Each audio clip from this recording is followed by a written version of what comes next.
Conheça o chatbot da OAB São Paulo, novo canal de comunicação com a advocacia. Por meio da ferramenta de automação e inteligência artificial, é possível falar com a OAB São Paulo sobre inscrições e cadastro, assuntos relacionados às sociedades de advocacia, certificado digital, e também será atendido pela ouvidoria. É rápido, fácil e online. Acesse o site www.oabsp.org.br e confira a novidade.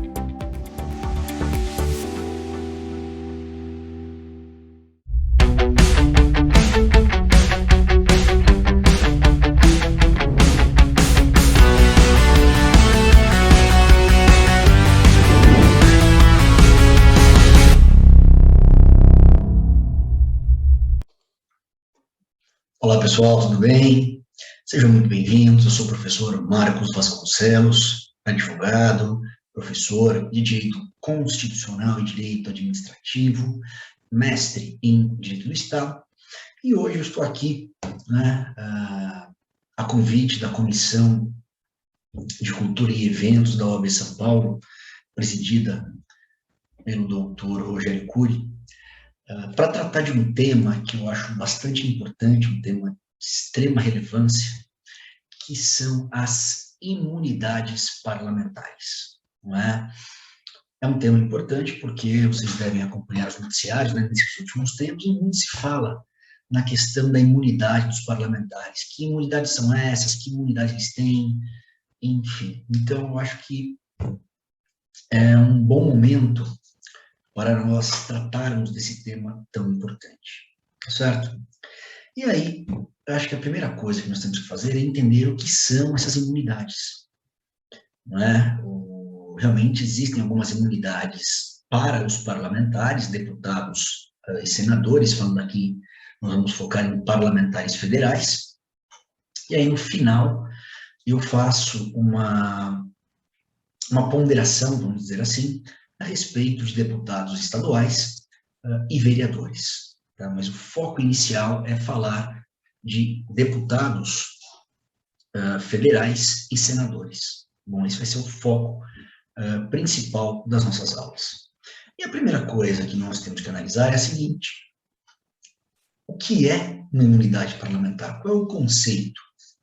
A imunidade existe para proteger o cargo ou a pessoa do parlamentar? Essa imunidade que o parlamentar tem, ele pode renunciar a ela? É possível a renúncia à imunidade? Então, são uma das perguntas que nós vamos tentar responder ao longo desta exposição. Tudo bem? Então, vamos lá. Primeira coisa, então, o que são as imunidades parlamentares? Eu trouxe uma ideia para vocês, tá? Que imunidades parlamentares, olha só, são prerrogativas que protegem o exercício da função parlamentar. Então, prerrogativas que protegem o exercício da função parlamentar. Então, atentem, tá? Um detalhe muito, muito importante, que é o fato de que as imunidades são prerrogativas e não privilégios. Porque o privilégio ele é pessoal, né? A prerrogativa está atrelada, é inerente a uma função. Não é? Nós, advogados, temos prerrogativas por sermos advogados. Não é um privilégio, são prerrogativas, né, de ser um advogado. O parlamentar também tem as suas prerrogativas, que protegem o exercício da função. Esse é o primeiro ponto importante. A prerrogativa protege o exercício da função parlamentar. Isso é importantíssimo você entender logo de cara. Prerrogativas protegem o exercício do cargo. Prerrogativas protegem o exercício da função parlamentar. Isso é importante entender por quê? Por vários motivos. O primeiro deles é: se a prerrogativa protege o cargo, ela protege o exercício do cargo, o exercício da função, significa que as prerrogativas são irrenunciáveis pelo parlamentar. Então, é aquela coisa, o parlamentar pode renunciar apenas à imunidade? Não. Então, um deputado vai depor numa CPI, ele fala assim, eu renuncio à minha imunidade se eu estiver mentindo. Ainda que ele fale isso, não tem efeito, porque a imunidade é irrenunciável, uma vez que ela está atrelada ao exercício da função. Logo, enquanto o deputado federal ou senador estiver no exercício da função, ele terá essa imunidade, querendo ou não. Por isso que ela é irrenunciável pelo parlamentar. O que o parlamentar pode é renunciar ao cargo. E, obviamente, uma vez renunciando ao cargo, consequentemente, haverá a renúncia, aí sim haverá a perda dessas imunidades.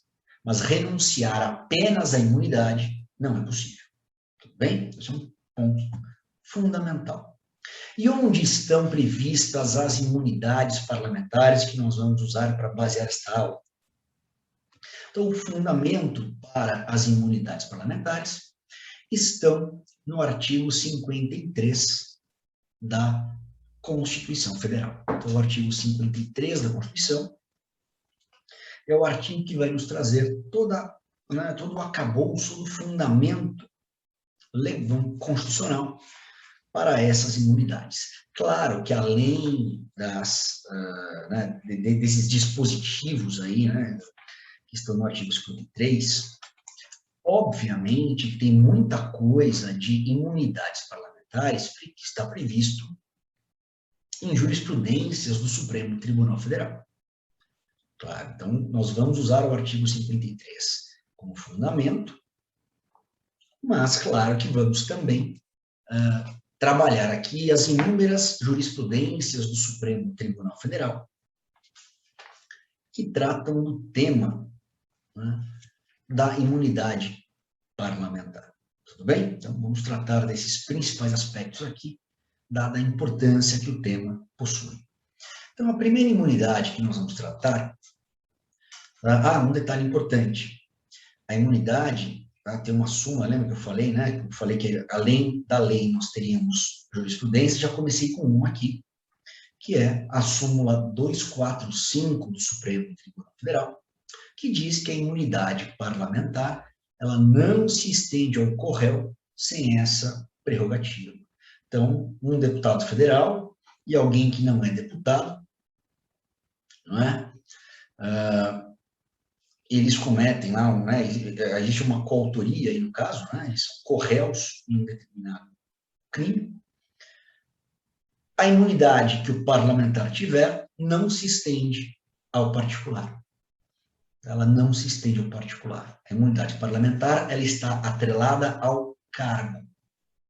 Se ela é do cargo, terá imunidade quem estiver no exercício da função. Logo, o co-réu que não tenha essa prerrogativa não terá a imunidade estendida a ele. Tá? Súmula 245 do STF. O fundamento é esse que eu falei. Imunidades protegem cargo. Então, só tem imunidade quem está no exercício da função parlamentar. Tranquilos? Então, vamos lá avançar aqui. Primeira imunidade é a imunidade imaterial. Claro que o nome imunidade material não está na Constituição, é um nome doutrinário, mas a imunidade material aparece no artigo 53 caput, na cabeça do artigo 53 ali, é o caput. E o artigo 53, em seu caput, diz que deputados federais e senadores são invioláveis civil e penalmente por suas opiniões, palavras e votos. Então, eles são invioláveis civil e penalmente por suas opiniões, palavras e votos. É a previsão que está no artigo 53 caput da Constituição e que trata da chamada imunidade material. Então, percebam que o artigo 53 nos diz que os deputados e senadores são invioláveis. tanto civil quanto penalmente, por suas manifestações. E são invioláveis na esfera civil e na esfera penal por suas manifestações, sejam opiniões, sejam palavras, sejam votos. Tá? Então, por exemplo, 2 deputados batendo boca ali. Um deputado sobe para discursar na tribuna para falar de uma questão, e ele começa a atacar algumas posições do governo federal, do Poder Executivo. Um deputado toma as dores do Executivo e os dois começam a bater boca. E esse bate-boca acaba ficando um bate-boca mais acalorado, não é? E aí um dos deputados resolve, né, propor uma ação de danos morais contra aquele que está na tribuna e que o ofendeu. Veja, sendo um crime cometido por opiniões, palavras e votos, há uma inviolabilidade, tanto civil quanto penal. Então, no caso, inviolabilidade civil. Poderia o deputado, neste caso, então, responder por dano material ou por dano moral, né? Ou por uma ofensa, por um dano moral? Não. Responderia penalmente numa conduta como, por exemplo, uma injúria? Também não. Eles são invioláveis tanto civil quanto penalmente por suas opiniões, palavras e votos. Eles são invioláveis por suas manifestações, mas na esfera civil e na esfera penal. Esfera civil, então, uma ação de reparação de danos, e na esfera penal, aqueles crimes cometidos mediante a opinião, crimes cometidos em ofensa, né, por meio da palavra, né, uma injúria, tá, uma calúnia, enfim. Então, eles são invioláveis civil e penalmente, se a conduta envolver opinião, palavra ou voto.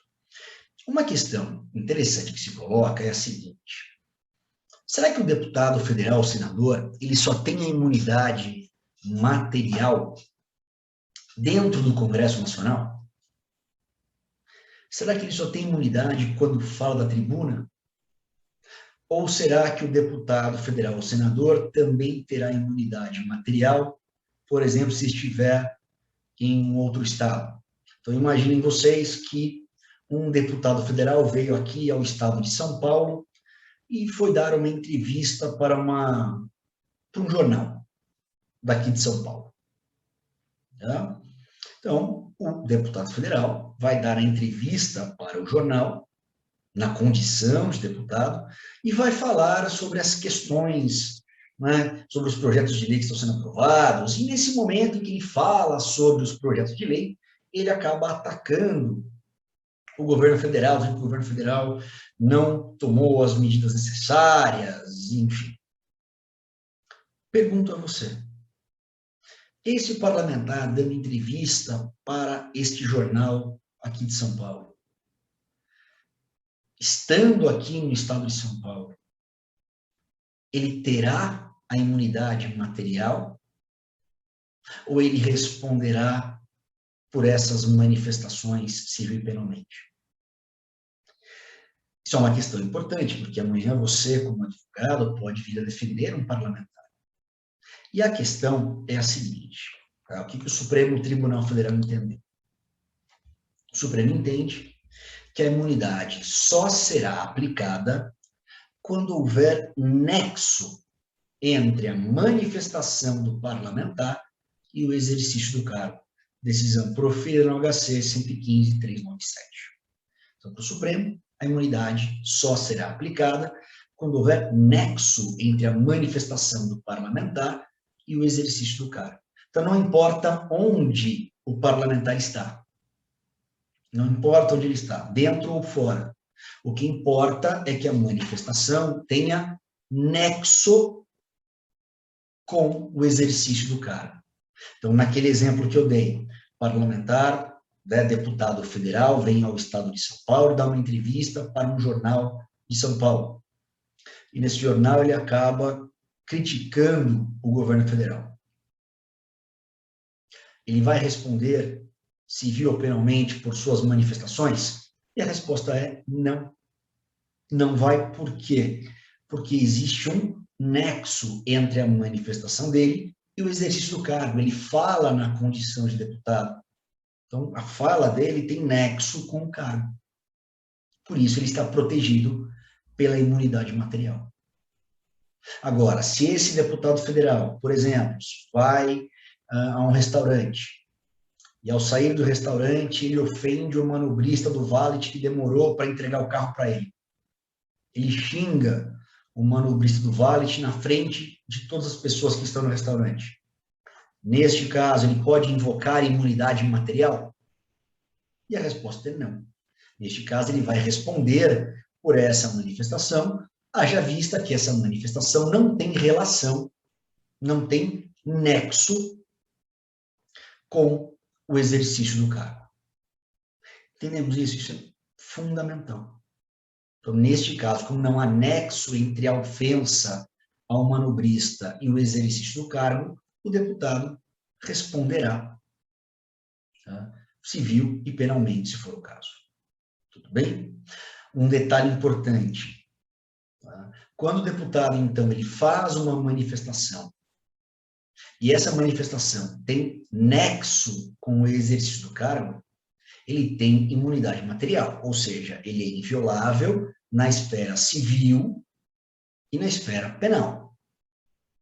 Tá? Então, nas ações civis de reparação de dano e nas ações penais. Mas, caso ele cometa algum abuso, isso é importante frisar, caso ele cometa algum abuso nesta prerrogativa, ele pode sim responder perante a casa, pela chamada quebra de decoro parlamentar.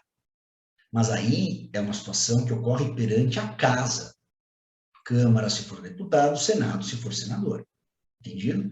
Então, na manifestação que tem anexo com a função, alguém vai falar, mas ele abusou da imunidade material. Ora, se ele abusou da imunidade material, neste caso, ele pode responder por quebra de decoro parlamentar perante a casa. E aí estará sujeito à perda do mandato. Isso aconteceu, eu lembro de uma vez, certa vez que um ex-deputado federal, ofendeu, falou realmente coisas muito pesadas para uma deputada, e ele não respondeu, civil e penalmente, mas sofreu um processo perante a Câmara por quebra de decoro parlamentar. Então, isso é perfeitamente possível. Tranquilos? Então, primeira imunidade material. Além da imunidade material, os deputados e senadores possuem o que chamamos de imunidades formais. Tá? Eles possuem aquilo que chamamos imunidades formais. E a primeira dessas imunidades, ela vem com a diplomação. Então, o deputado, o senador, eles passam a ter imunidades a partir da diplomação. Cuidado! Não é do dia da eleição e nem no dia da posse. Só para vocês entenderem, para quem não sabe, a eleição, ela ocorre, sempre que há uma eleição, ela ocorre no mês de outubro. As eleições são feitas no mês de outubro. Primeiro turno no primeiro domingo de outubro, segundo turno no último domingo de outubro, se houver segundo turno. Aí no mês de dezembro, aqueles que foram eleitos de forma válida são diplomados, e aí no ano seguinte ocorre a posse. Tá? Então, cuidado. Essas imunidades formais que eu vou comentar agora, que estão aí no item 1, começam com a diplomação. Então, não é da eleição e nem da posse. Elas começam no momento da diplomação. E a partir da diplomação, qual é a primeira imunidade formal que o parlamentar tem?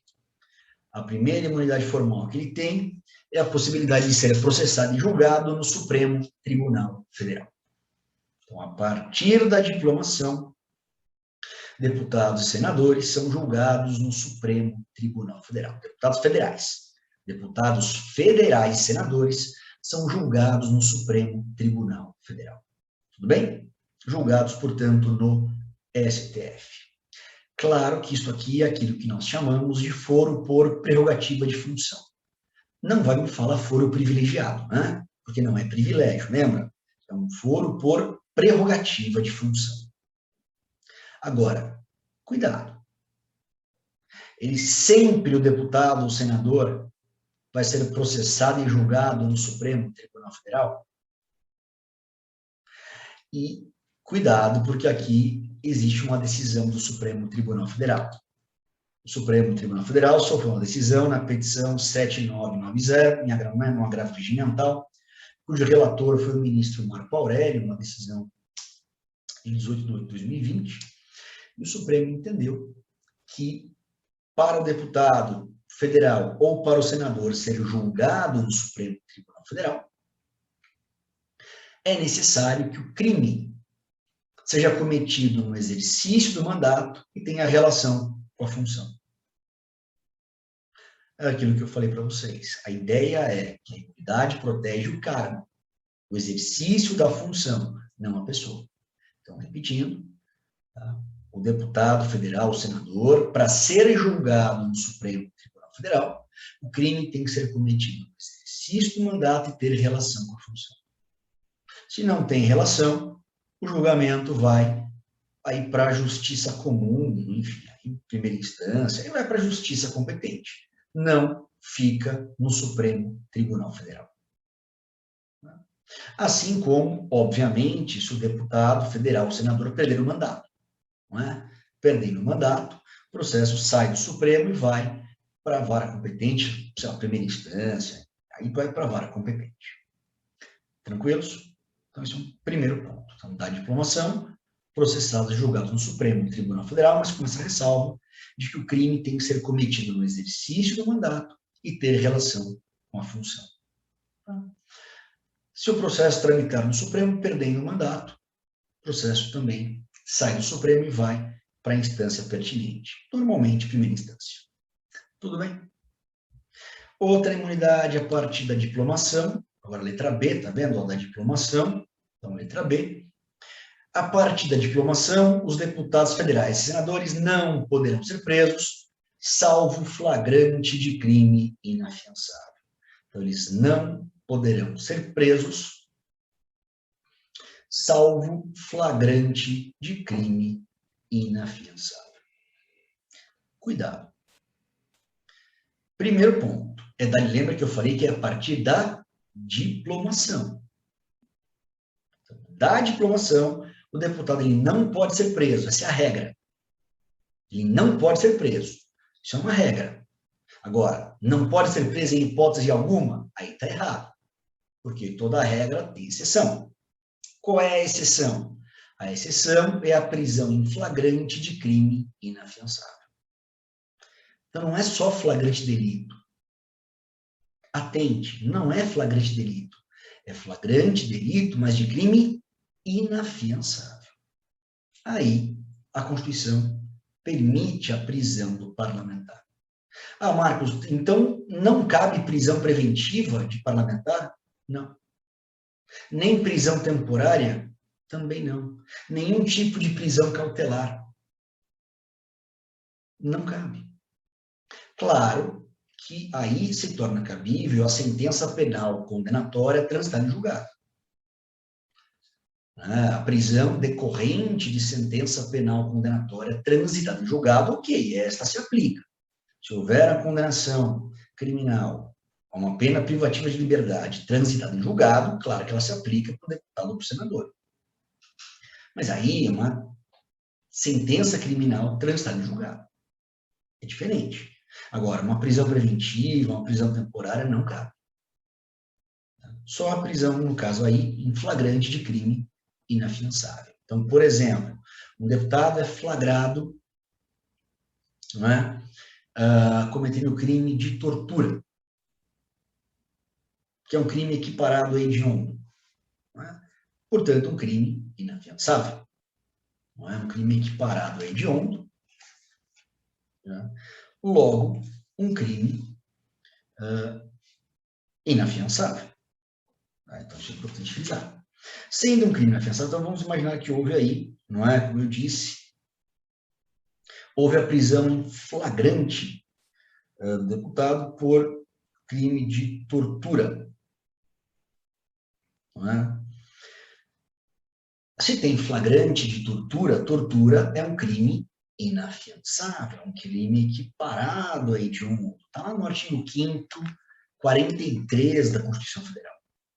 Então, se há um flagrante de tortura, há um flagrante de crime inafiançável, isto resultará na prisão do parlamentar por flagrante de crime inafiançável. Mas tem que ter o flagrante. Então, o flagrante de tortura, ele foi preso em flagrante de crime inafiançável. Só que a Constituição Federal, ela fala o seguinte, que no caso de houver, né, se houver um flagrante de crime inafiançável, como eu disse, se houver um flagrante de crime inafiançável, o deputado federal ou senador vai ser preso. Só que aí a Constituição, ela coloca, não é? Ela coloca uma questão importante. Tá? Ela coloca aí uma questão importante. Qual é a questão importante? Se o deputado ou senador for preso em flagrante de crime inafiançável, o artigo 53, parágrafo 2º da Constituição, diz que essa prisão em flagrante tem que ser comunicada em 24 horas para a casa respectiva. Então, o auto de prisão em flagrante por crime inafiançável, de tortura, tem que ser comunicado em 24 horas para a casa respectiva. Então, se prender o deputado federal, comunica à Câmara dos Deputados, prender o senador, comunica o Senado. Então, em 24 horas, comunica-se à casa. E aí você vai me perguntar, mas Marcos, por quê?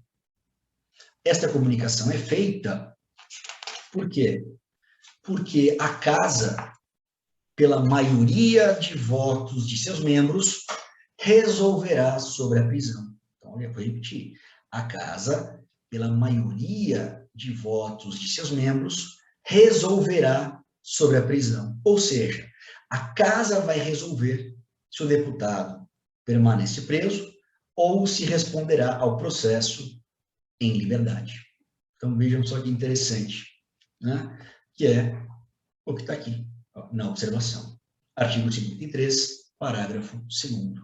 No caso de prisão em flagrante, os autos serão remetidos em 24 horas à casa respectiva para que, pelo voto da maioria de seus membros, resolva sobre a prisão. E aí a casa resolve se ele vai continuar preso e responder preso ou se ele vai ser colocado em liberdade para responder pelo crime em liberdade. Então, esse é um ponto importante que nós precisamos colocar aí. Tudo bem? Tranquilos. Obviamente que se não houver a remessa em 24 horas, a prisão deve ser considerada ilegal.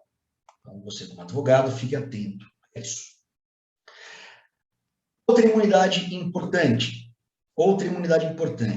Deputados e senadores não serão obrigados a testemunhar sobre informações recebidas ou prestadas em razão do exercício do mandato, nem sobre as pessoas que lhes confiaram ou deles receberam informações. Então, os deputados e senadores, eles não são obrigados a testemunhar sobre informações que receberam em razão do mandato, e nem sobre a pessoa. Então, existe aí aquela ideia do sigilo. Sabe aquela ideia de que um jornalista não revela suas fontes? Pois é. O deputado e o senador que receberem informação no exercício do mandato também não é obrigado a revelar as suas fontes. Ele também não é obrigado a revelar suas fontes. Tá? Isso também é importante frisar. Ele não é obrigado a revelar suas fontes. Ah, deputado, mas quem falou isso para o senhor? Eu me reservo o direito de permanecer calado, que é uma previsão que está no artigo 53, parágrafo 6º. Tá?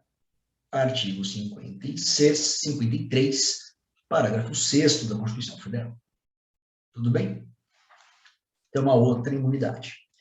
Uma terceira imunidade, incorporação às Forças Armadas de deputados e senadores, embora militares e ainda que em tempo de guerra, dependerá de prévia licença da Casa. Então, deputado é um coronel reformado do Exército Brasileiro.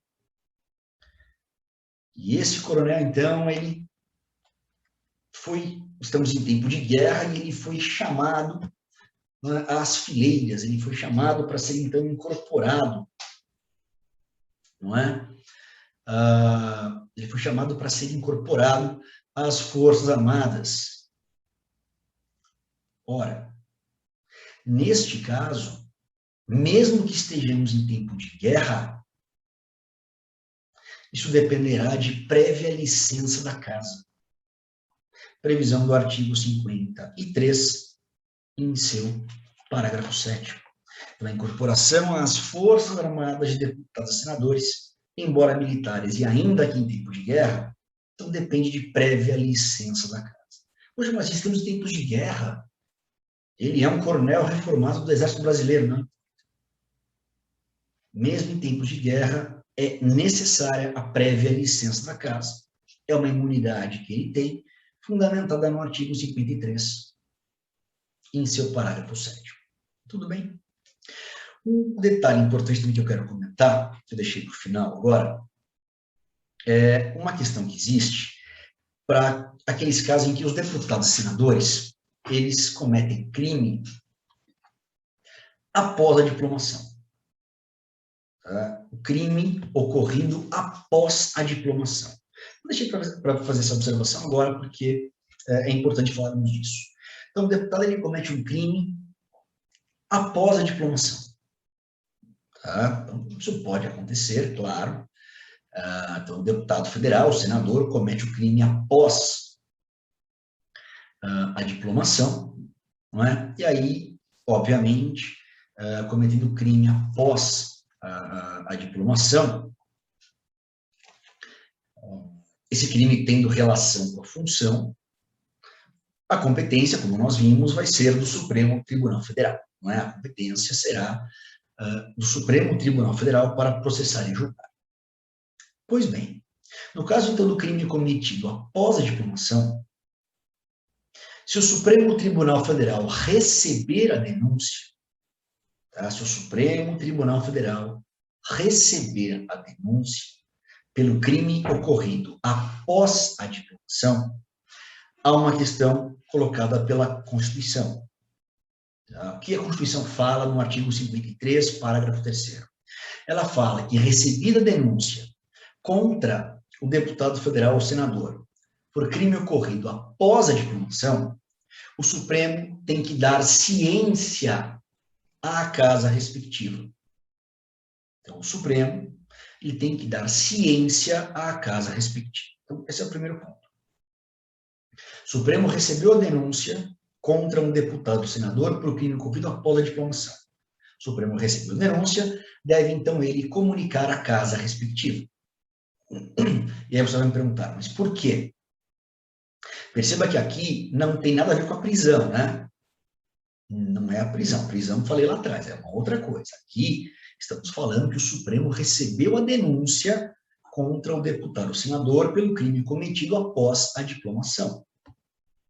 Então, neste caso, a Constituição diz que o Supremo deve comunicar à casa respectiva. Por quê? Porque a casa, por iniciativa de partido político, né, representado nessa casa, ou pelo voto da maioria de seus membros, então veja só, por iniciativa de um partido político representado nessa casa e pelo voto da maioria de seus membros, o Congresso, né, a casa pode determinar que a ação tem o seu andamento sustado até a decisão final. Então, olha só. Crime cometido após a diplomação, o Supremo Tribunal Federal recebeu a denúncia contra o deputado ou senador. Deve comunicar à casa respectiva. Por quê? Porque a casa, ela poderá mediante um pedido de parte do político representado nessa casa e voto da maioria de seus membros, sustar o andamento da ação. Suspender o andamento da ação. Tá? Suspender o andamento da ação. E aí você vai me perguntar, mas suspender o andamento da ação por quanto tempo? Vai suspender, não é, o andamento até, né, aí no caso, durante o mandato, claro. Não é? Então, suspende a ação e fica suspenso aí, então, uma sustação da ação penal. Tudo bem? Então, isso é fundamental. Mas só, repito, crimes cometidos após a diplomação, caso o Supremo receba a denúncia. Comunica à casa, e a casa, então, por um pedido de parte do político não é representado, em voto da maioria de seus membros, a casa, então, determina a sustação da ação. Primeiro ponto. Obviamente que existe um prazo para o Congresso se manifestar. Tá? Qual é o prazo que o Congresso tem para se manifestar se susta ou não susta a ação penal? Este prazo está no artigo 53, parágrafo 4º da Constituição Federal, que diz que o pedido de sustação será apreciado pela Casa no prazo improrrogável de 45 dias. Então, chegou na casa, a casa tem 45 dias, prazo improrrogável, para, então, apreciar o pedido de sustação da ação penal. Entendidos? 45 dias, prazo improrrogável. E aí muita gente pergunta assim, mas Marcos, uma vez que houve a sustação do andamento da ação, como é que fica o prazo prescricional? Ora, a sustação do processo, obviamente, suspende também o prazo prescricional enquanto durar a sustação. Então, enquanto a ação penal estiver sustada, haverá também a suspensão do prazo de prescrição. É uma previsão que está no artigo 53, parágrafo 5º da Constituição Federal. Óbvio, né? Porque senão deixaria de ser uma imunidade para ser uma impunidade. Né? Não, se o andamento da ação foi sustado, a prescrição também é suspensa. Faz todo sentido e obviamente, que o contrário, repito, acarretaria uma impunidade, que não é o que nós queremos. Tudo bem? Para fechar, a questão que fica é a seguinte: os deputados estaduais e os vereadores, eles possuem essa imunidade material, formal, sim ou não? Vamos começar, então, pelos deputados estaduais. Estaduais e distritais. Deputados estaduais e distritais. Para os deputados estaduais e distritais, a Constituição Federal diz que eles, deputados estaduais e distritais, terão as mesmas prerrogativas e impedimentos dos deputados federais. Então, veja, diz a Constituição que os deputados estaduais terão as mesmas prerrogativas e impedimentos dos deputados federais. Tá? É uma aplicação do artigo 27, parágrafo 1º da Constituição. Isso significa o quê? Isso significa que os deputados estaduais eles terão tanto a imunidade formal quanto a imunidade material por opiniões, palavras e votos. Eles terão as mesmas imunidades dos deputados federais. Então, eles terão tanto imunidade material quanto a imunidade formal. Mas e os vereadores? Os vereadores possuem também imunidades?